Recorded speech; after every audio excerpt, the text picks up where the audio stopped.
Welcome back, old book. Hello friend, welcome back. आपका स्वागत है आपके अपने ओल्ड बुक अकेड चैनल में। और आज हम बात करने वाले हैं सेक्शन सेकंड है लैंग्वेज फर्स्ट का ही, इंग्लिश।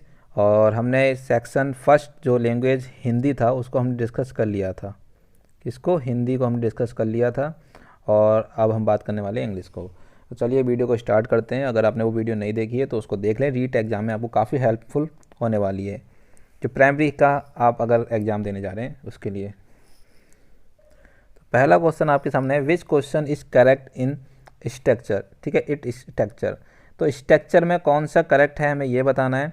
तो देख लेते हैं। ए ऑप्शन है, why did she write the letter. Second है, why did she wrote the letter. और why did she return the letter. और why had she wrote letter. तो इसका जो करेक्ट आंसर है वो है आपका है फर्स्ट। ओके, करेक्ट आंसर कौन सा है? फर्स्ट, क्योंकि why did she write the letter, ये आपका आंसर करेक्ट होगा। नेक्स्ट नंबर आपका 32 है और इसमें है, she speak English fluently. The correct passive form of the sentence will be. ये हमारा जो सेंटेंस है, शी स्पीक इंग्लिश फ्लुएंटली, ठीक है, फ्लुएंटली है, तो इसका पैसिव बनाएंगे तो किस प्रकार से बनेगा हमें ये बताना है। चार ऑप्शन आपके सामने दिए हुए हैं और मैं पैसिव के बारे में बताना चाहूँगा आपको।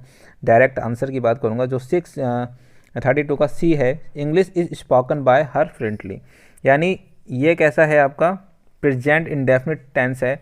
और प्रेजेंट इंडेफिनिट टेंस को जब चेंज करते हैं तो फिर वो आपका इज एम आर आएगा उसमें। जैसे कि इंग्लिश जो है उठ के यहाँ पहुँचेगा और ही जो सी है उसका हर हो जाएगा, ठीक है, हर हो जाएगा। तो ये इसका जो फॉर्म बनेगा वो इस प्रकार से बनेगा, ठीक है, इस प्रकार, English is spoken by her fluently. Okay, clear है। नेक्स्ट आपका वर्ड, नेक्स्ट क्वेश्चन देखते हैं। नेक्स्ट क्वेश्चन कहता है 33, विच of the following contain the word beginning with the same consonant sound.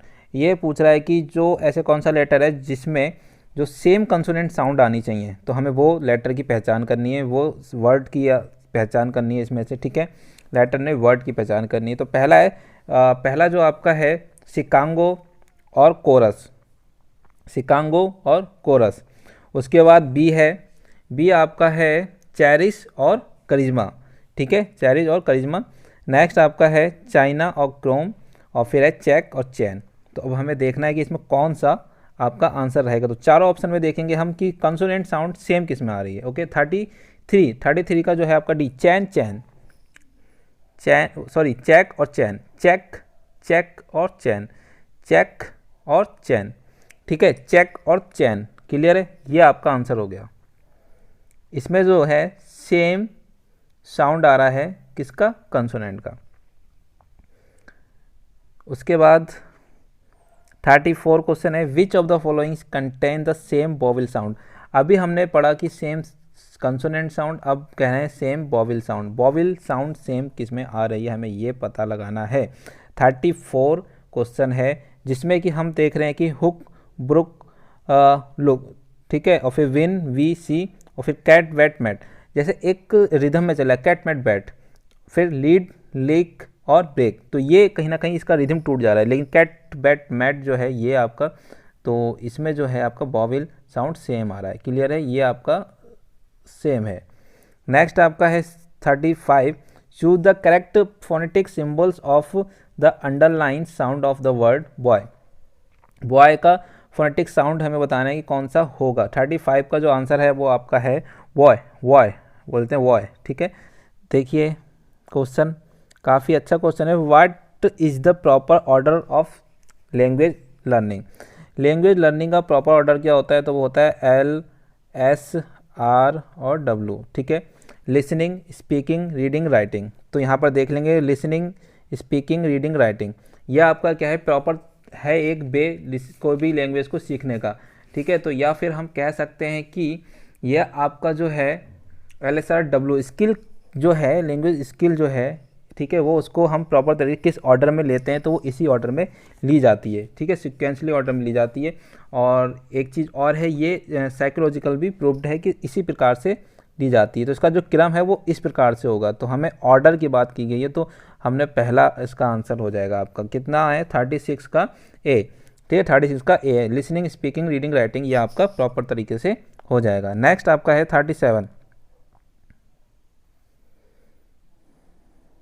37 कह रहा है dash is applied in order to choose a particular course for particular class. ठीक है, यानी किसी भी कोर्स जो क्लास है उसमें हमें पर्टिकुलर एक कोर्स चलाना पड़ता है, तो उनके किस लेवल से किस, जैसे मान लीजिए 5th का है तो 5th के लेवल का ही कोर्स होगा ना, उसकी सारी चीज़ें, उसका जो भी अंदर हम जैसे डालते हैं कंटेंट वगैरह वो सारे उसके लेवल के, क्योंकि वहाँ IQ लेवल उनके लेवल के क्वेश्चन आंसर या उनके लेवल की स्टोरीज वगैरह होंगी जिससे वो अंडरस्टैंड कर सकें। तो ये कह रहे हैं कि क्लास, ठीक है, तो ये कह रहे हैं द प्रिंसिपल ऑफ मोटिव, ये कह रहे हैं प्रिंसिपल ऑफ कंक्रीटनेस, और फिर कह रहे हैं कि the principle of proper order और प्रिंसिपल ऑफ सिलेक्शन।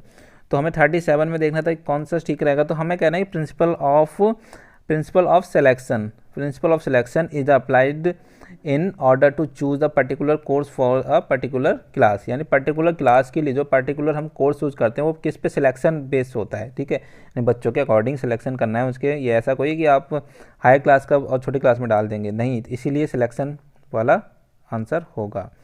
नेक्स्ट आप देखेंगे यहाँ पर 38 which is the classical method of teaching English. Classical method क्या होता है, ठीक है, क्लासिकल मेथड कौन सा होता है, तो हम इसमें आपके 4 दे रखे हैं, डायरेक्ट मेथड, एक बाइलिंगुअल मेथड, फिर आपका है द ग्रामर ट्रांसलेशन मेथड, और फिर ऑडियो लिंगुअल मेथड। तो क्लासिकल मेथड जो पूछा गया है, तो आपका 38 का आपको पता है कि 38 में जो बी दे रखा है आपका क्लासिकल मेथड है, यानी ग्रामर ट्रांसलेशन मेथड, यानी ये काफ़ी ओल्डेस्ट मेथड है आपका। ठीक है, ओल्डेस्ट मेथड है, जो कि हम इसे दूसरे नाम से भी जानते हैं, जो कि इसमें पूछा गया है कि क्लासिकल, ठीक है, क्लासिकल मेथड के नाम से भी जानते हैं, और दूसरा तो आप जानते हैं कि ट्रांसलेशन, ग्रामर ट्रांसलेशन मेथड है। ठीक है, तो ये आपको मेथड आपको काफ़ी अच्छे से, आपने अगर नहीं पढ़े हैं, जानकारी नहीं है, तो आप मेरी वीडियो देख सकते हैं, पेडागोजी के नाम से है, 7 वीडियो में पूरा कोर्स कराया गया है जो आपको हेल्पफुल रहेगा, आप उसे देख सकते हैं। तो मैं बताना चाहूँगा कि ट्रांसलेशन जो मेथड है वो सबसे क्या कह सकते हैं, it is the one of the oldest method of the teaching English in India. It is also known as a classical traditional method. आपसे ये भी कह सकता है कि ट्रेडिशनल मेथड क्या है, ठीक है, क्या कह सकता है,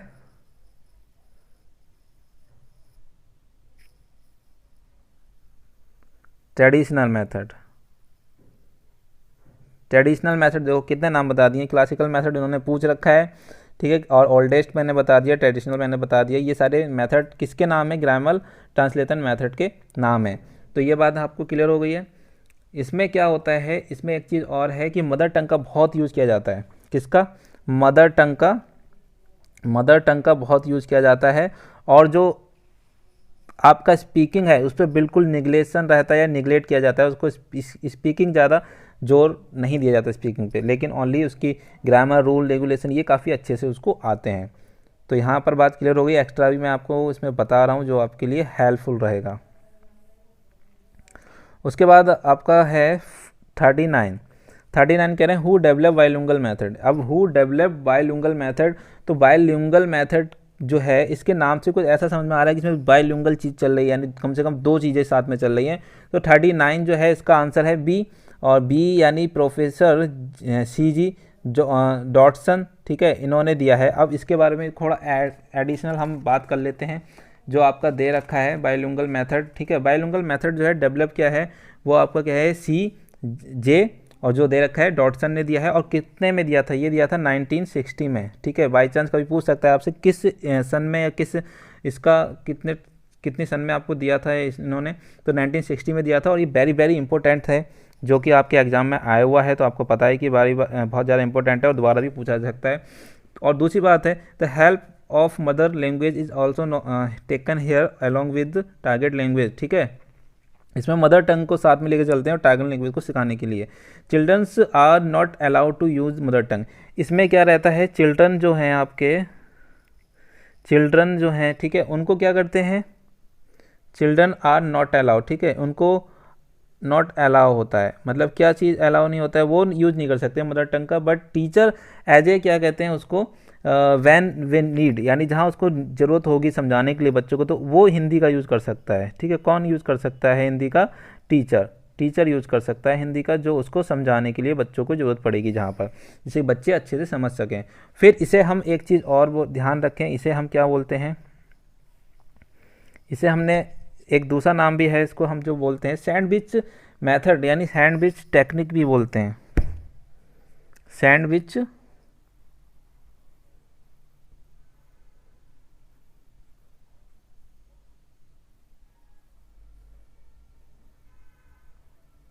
सैंडविच टेक्निक के नाम से भी जाना जाता है और ये काफ़ी इंपॉर्टेंट है अपने आप में, ठीक है। तो सैंडविच का मतलब क्या है कि मान लीजिए इंग्लिश फिर हिंदी फिर इंग्लिश, यानी इंग्लिश जो है इसे हम जो सिखा रहे हैं, तो इंग्लिश जो हम सिखा रहे हैं तो वो क्या है, दोनों के बीच में है और इसका हेल्प कर रहे हैं, ठीक है। तो इस प्रकार से हम कह सकते हैं सैंडविच मेथड हो गया।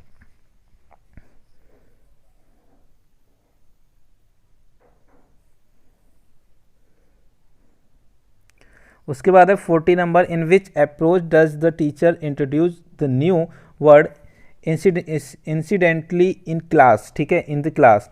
अब कह रहा है कि कोई अप्रोच ऐसी है जिसमें से क्या होता है कि बच्चे को इंट्रोड्यूस कराते हैं इंसिडेंटली, ठीक है, क्लास में जो यूज़ कराई जाती है या बताई जाती है। तो कैसी अप्रोच है, या स्ट्रक्चरल अप्रोच है, मल्टी लिंगुअल अप्रोच है, या सिचुएशनल अप्रोच है, या मल्टीमीडिया, ठीक है। मल्टीमीडिया टाइप की कोई अप्रोच नहीं होती है, मैं आपको यहाँ बता दूँ।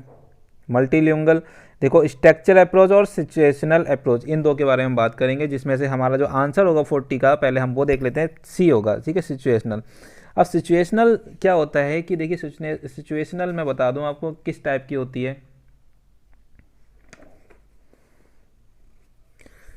सिचुएशनल जो होता है इसे हम बोलते हैं, इसे हम नॉर्मली SLT भी बोलते हैं, जिसे हम बोलते हैं सिचुएशनल लर्निंग लैंग्वेज टीचिंग, ठीक है। सिचुएशन जो है लैंग्वेज टीचिंग भी बोलते हैं। और दूसरी बात क्या है, इसमें होता है related to situation such as market, bank वगैरह। मैं अगर बात करूं, इसमें कुछ फ्रेसेस सिखाए जाते हैं कि बच्चा अगर बैंक में जा रहा है, सपोज बैंक में जा रहा है, तो उसे बैंक से रिलेटेड कुछ चीज़ें होंगी, जैसे कि बात करने का कि जो हाँ वहाँ पर यूज़ करे जाएंगे, तो वो सारी चीज़ें उन्हें सिखाई जाती हैं। फिर दूसरी बात है कि वो मार्केट है, तो मार्केट जैसे वहाँ की मार्केट की भाषा उन्हें जो इंग्लिश में बोली जाएगी, जैसे वो सिखा दी गई। तो इस टाइप के कुछ क्या होते हैं कि पर्टिकुलर चीज़ें सिखाई जाती हैं, फ्रेसेस में हल्का हल्का, कोई ज़्यादा डीप में नहीं जाते हैं। तो इस प्रकार की लैंग्वेज होती है। और इसमें हम जो आंसर पूछा है इन्होंने, तो इसका आंसर क्या है, सिचुएशनल लैंग्वेज होती है। फिर यहाँ पर दूसरी बात एक ही मैं कर लूँ, स्ट्रक्चरल जो अप्रोच है उसमें क्या होता है। स्ट्रक्चरल अप्रोच में दिखाया जाता है कि, चलिए यहाँ पर इसको भी आप देख ही लीजिए, समझ लीजिए अच्छे से।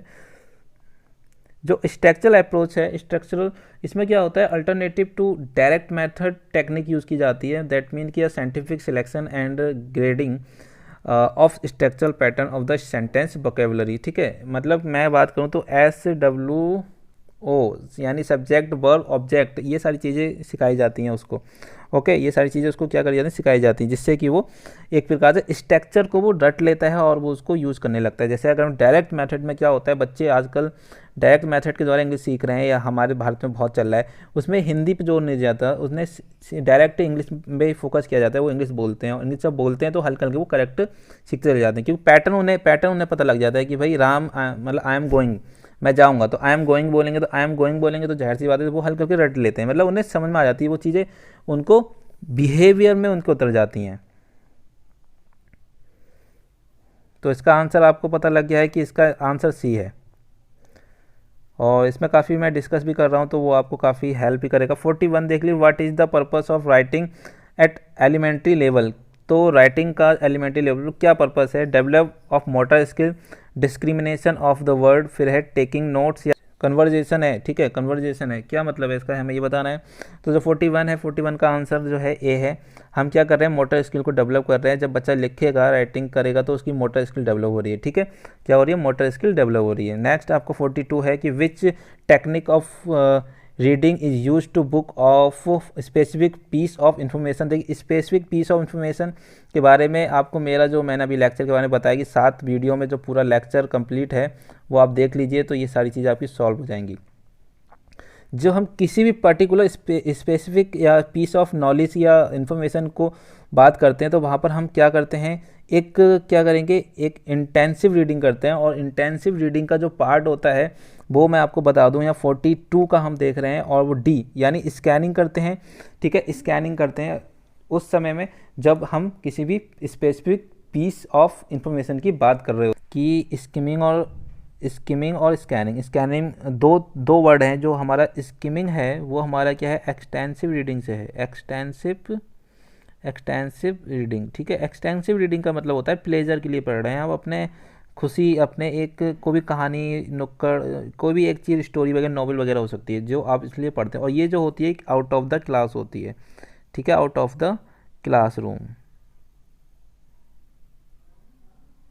आउट ऑफ द क्लासरूम होती है। तो पहली बात क्लियर होगी, स्किमिंग किसका पार्ट है, वो एक्सटेंसिव रीडिंग का पार्ट है जो कि प्लेजर के लिए की जाती है।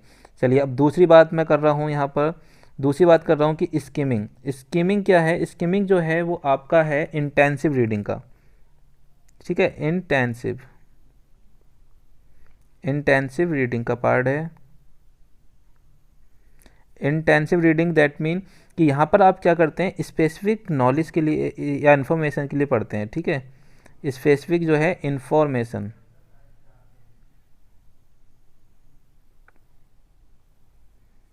इन्फॉर्मेशन के लिए पढ़ते हैं यहाँ पर। तो मतलब अभी यहाँ पर देखो पूछा है कि स्पेसिफिक पीस ऑफ इंफॉर्मेशन। जहाँ भी इंफॉर्मेशन की बात आ जाए तो आप सीधे कहाँ पर जाएंगे, स्कैनिंग पे जाएंगे। अगर स्कैनिंग दिया हो तो स्कैनिंग पे जाएंगे, और इंटेंसिव रीडिंग दिया है तो आप इंटेंसिव रीडिंग पर लगाएंगे। क्लियर है, इतनी बात क्लियर हो गई है। फिर लाइब्रेरी रीडिंग, बिल्कुल साइलेंट रीडिंग की बात कर रहे हैं, ओरल यानी कि लाउड रीडिंग की बात कर रहे हैं। तो ये बात आपको क्लियर हो गई होगी यहाँ पर अच्छे से। तो हमारा जो आंसर है वो इसका स्कैनिंग है। ओके, नेक्स्ट पे आगे बढ़ जाते हैं। नेक्स्ट आपका है 43 कह रहा है विच इज लुक एंड से मेथड ऑफ रीडिंग। ये कह रहे हैं विच इज लुक एंड से मेथड ऑफ रीडिंग जो है किसका है। ये कह रहा है अल्फ़ाबेटिक मेथड है, या फोनिक मेथड है, या सेंटेंस मेथड है, या वर्ड मेथड है। तो 43 में हमारा जो आंसर है वो हमारा आंसर सी है कि वर्ड मेथड। ठीक है, लुक एंड से, यानी लुक वर्ड जैसे कोई भी लिखे हुए तो उससे पहले आप देखेंगे फिर उसे आप कहेंगे या बोलेंगे। तो ये कौन सा मेथड हो गया आपका, सी वाला। 44 देखेंगे, dash has the advantage of providing a focal point of attention for the whole class and can be use for variety of purpose. ठीक है, प्रपोज। तो ये देखना है कि हमें कौन सा है। तो कहना पिक्चर चार्ट हो गया, ब्लैक बोर्ड हो गया, फिल्म स्ट्रिप्स हो गया, स्लाइड हो गया। तो 44 में जो आंसर है वो आपका है सी। ठीक है, सी आंसर आपका करेक्ट आंसर होगा। ये फिर से एक बार देखें कि blackboard has advantage of providing a vocal point of attention for whole class and can be use for a variety of purpose. ठीक है, तो ये आपका क्या है, आंसर हो गया। नेक्स्ट 45 हम देखेंगे, विच इज़ नॉट। अब देखिए जहाँ नॉट वाले क्वेश्चन आते हैं ना तो वो थोड़ा सा आप कान खड़े करके देखेंगे कि अच्छे से, क्योंकि वहाँ गलतियाँ होने की चांसेस ज़्यादा रहते हैं। ओके, तो नॉट वाला क्वेश्चन है, which is not a characteristic of good text book. यानी एक गुड, जो एक अच्छी टेक्स्ट बुक्स है उसका एक क्या करेक्टर हो सकता है। तो कह रहे हैं एक्यूरेट सब्जेक्ट मैटर, या फिर सुटेबल वोकेबलरी, या फिर सुटेबल स्ट्रक्चर, या फिर फ्रिक्वेंटली मिसस्पेल्ड वर्ड। देखो ये तो बिल्कुल कट गया भाई, कोई भी बुक है तो उसमें मिसस्पेल्ड होंगे बार बार तो गलत हो जाएगा। फिर अब 45 में हमारा देख रहे हैं कि जो आंसर है, अच्छा हाँ एक चीज़ और है, नॉट के रेफरेंस में पूछा तो आंसर हमारा यही हो गया। ये सब चीज़ें तो होनी चाहिए, सुटेबल वोकेबलरी होनी चाहिए, ठीक है, और सुटेबल स्ट्रक्चर, ये सारी चीज़ें होनी चाहिए। लेकिन हमारे डी आंसर यही, ये चीज़ नहीं होनी चाहिए। ये देखो मैं भी गलती कर जाता, तो आप इस प्रकार से मैं बता रहा हूँ कि आप ऐसे ही जल्दी से, जब प्रेशर होता है और एग्जाम में कर रहे होते हैं तो मोस्टली गलती होने के चांसेस रहते हैं, तो ये चीज़ आप अवॉइड करें। 46 देखते हैं। 46 कहता है, which test is conducted in order to find out the student learning reading and discrimination of sound. ठीक है, ये अब इसमें देखो कौन कौन से दे रखा है आपका। एक तो रखा है रीडिंग टेस्ट हो गया, लिसनिंग टेस्ट हो गया, कंप्रीहेंशन टेस्ट हो गया, और राइटिंग टेस्ट हो गया। एक बार फिर से इस क्वेश्चन को ध्यान से देख लें और अच्छे से पढ़ लें कि क्या कहना चाह रहे हैं। ये कह रहे हैं which test is conducted in order to find out the student learning reading the discrimination of sound. ठीक है, साउंड को क्या कर सके, वो डिस्क्रिमिनेट कर सके, यानी उसको विभेद कर सके उसमें। तो हमारा क्या होता है, क्या है उसमें, लिसनिंग टेस्ट है कि बच्चा किस प्रकार से अच्छे से सुन पा रहा है। कोई भी वर्ड अगर स्पीकिंग कर रहा है इंग्लिश में, तो वो इंग्लिश अगर स्पीकिंग चल रही है तो वहाँ पर वो उसको समझ पा रहा है, या साउंड को समझ पा रहा है, अलग अलग क्या है। 47 dash test can be score quickly and consistently. ठीक है, तो अब कौन सा एक टेस्ट ऐसा है, ऑब्जेक्टिव, सब्जेक्टिव, प्रोडक्टिव या प्राइमरी। तो 47 में हम देखेंगे कि जो हमारा एक क्विकली अगर कोई भी आप टेस्ट देते हैं तो उसमें स्कोर अच्छा कर पाते हैं या कंसिस्टेंसी इसमें बनी रहती है, तो वो हमारे होते हैं भाई MCQ। MCQ बोले तो ऑब्जेक्टिव टाइप क्वेश्चन होते हैं जो कि आपको ये जानकारी उससे मिलती है। फिर आता है 55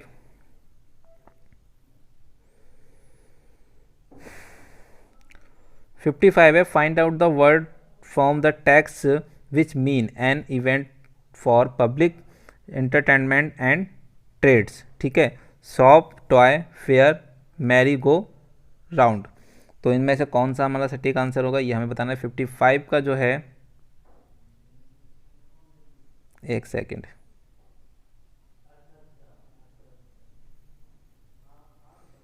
फोर्टी 47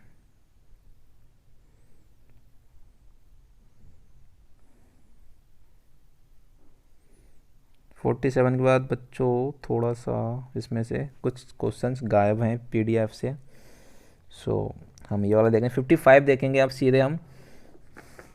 55 जो है आपका,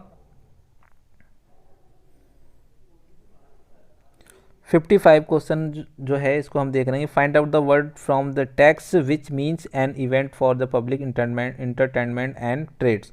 तो कौन सा एक इंटरटेनमेंट, पब्लिक इंटरटेनमेंट इवेंट के लिए या है, उसका मीन्स बता रहा है यहाँ पर। तो कौन सा हो गया 55 का जो आंसर है आपका वो है C, फेयर। ठीक है, फेयर। ओके, ये हो गया। नेक्स्ट एक पैसेज दिया हुआ है जो मैं पढ़ूंगा नहीं, क्योंकि आप इसे, मैं यहाँ पर स्टे कर सकता हूँ और आप इसे पढ़ सकते हैं और इसको पढ़ने के बाद इसको सॉल्व भी कर सकते हैं। तो मैं सीधे क्वेश्चन की बात करूँगा जो आप इसे क्वेश्चन अपने आप से देख लेंगे। तो जो इसका 56 है वो कह रहा है the word sickles and vehicles are. ठीक है, तो ये क्या है, एडजेक्टिव है, एडवर्ब है, नाउन है, प्रोनाउन है। तो पहली चीज़ मैं बता दूं ये दोनों क्या क्या चीज़ हो सकते हैं, क्या नहीं हो सकते हैं, ये आपको बताना है। तो 56 का जो आंसर है वो C है, नाउन है। नाउन, ओके, क्या है, नाउन। अब मैं बहुत जल्दी इस पर वीडियो लेके आऊँगी, नाउन हम कैसे पहचानेंगे, एडजेक्टिव कैसे पहचानेंगे या एडवर्ब कैसे पहचानेंगे, क्योंकि जो इसमें ग्रामर आ रहा है तो ग्रामर के हिसाब से मैं वीडियो आपके लिए लाऊंगा। और 15 नंबर की जो आपकी पेडागोजी है ना वो ऑलमोस्ट कंप्लीट है, आप उसे देख लें, आपकी कंप्लीट हो जाएगी। उसके बाद 57 the police then beat up Nana Bhai severely the verb beat up is in. ठीक है, तो इसमें हमें सेंटेंस पहचाना था कि कौन सा सेंटेंस है, प्रेजेंट परफेक्ट, सिंपल प्रेजेंट है, पास्ट परफेक्ट है, सिंपल पास्ट है या प्रेजेंट परफेक्ट है। बीट अप, ठीक है, ये हमें बताना था। तो किस प्रकार का सेंटेंस है, 57 का जो है आंसर है वो भी है, सिंपल पास्ट है। ओके, सिंपल पास्ट है। नेक्स्ट आपका है, नेक्स्ट क्वेश्चन आपके पास देता है ये 58 she reached her teachers and cut the rope with one stroke of sickles the verb cut is in. Cut is in, इस सेंटेंस में बताना है कट जो वर्ब है वो कौन सी है, सिंपल प्रेजेंट है, सिंपल पास्ट है, सिंपल फ्यूचर है, सिंपल पास्ट परफेक्ट है। तो कौन सी है हमें 58 में ये बताना था। तो हमारा आंसर जो 58 का है वो बी, सिंपल पास्ट है। ओके, नेक्स्ट हम बात करेंगे, देखिए पास्ट कैसे पता लग रही है, क्योंकि यहाँ पर जब सी रीच्ड है तो रीच्ड यानी यहाँ पर जो इसके सेंटेंस में तो वही चीज़ अकॉर्डिंग टू आएगी।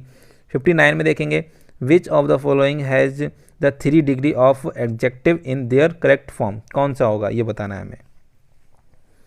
एंग्री, फिर कह रहे हैं मोर एंग्री, मोस्ट एंग्री, पहला कह रहा है एंग्री, एंगियर और एंगिएस्ट। ठीक है, फिर एंग्री, मोर एंग्रीली और फिर मोस्ट एंग्रीली। ये कह रहे हैं एंग्री या मोस्ट एंगियर्स और एंगिएस्ट। ठीक है, तो हमें ये बताना है। तो 59 का जो है आपका आंसर ए। ठीक है, ए, एंग्री, फिर एंगियर और फिर एंगिएस्ट।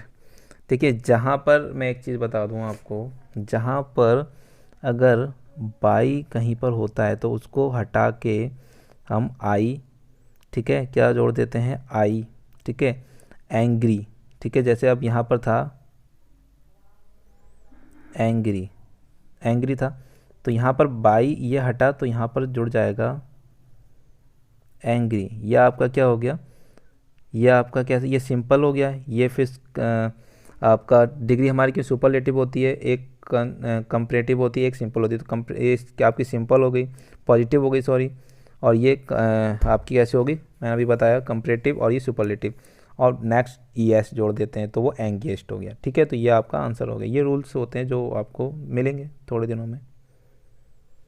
60 which of the following option has determine in it, कौन सा ऑप्शन इसमें डिटरमाइन कर रहा है। Police look him away, then beat up, he fall, unconscious. ठीक है, तो ये 60 का जो आंसर है वो हमारा ए है, द पुलिस। ओके, तो आई होप फ्रेंड्स आपको अगर वीडियो पसंद आई तो लाइक सब्सक्राइब करें, ज़्यादा से ज़्यादा शेयर करें और अपने फ्रेंड के साथ इसे ज़्यादा से ज़्यादा फैला दें, जिससे कि जो भी रीट का एग्ज़ाम दे रहा है तो वो उसको हेल्प मिल सके और प्रीलिम्स में कुछ अच्छा कर सके।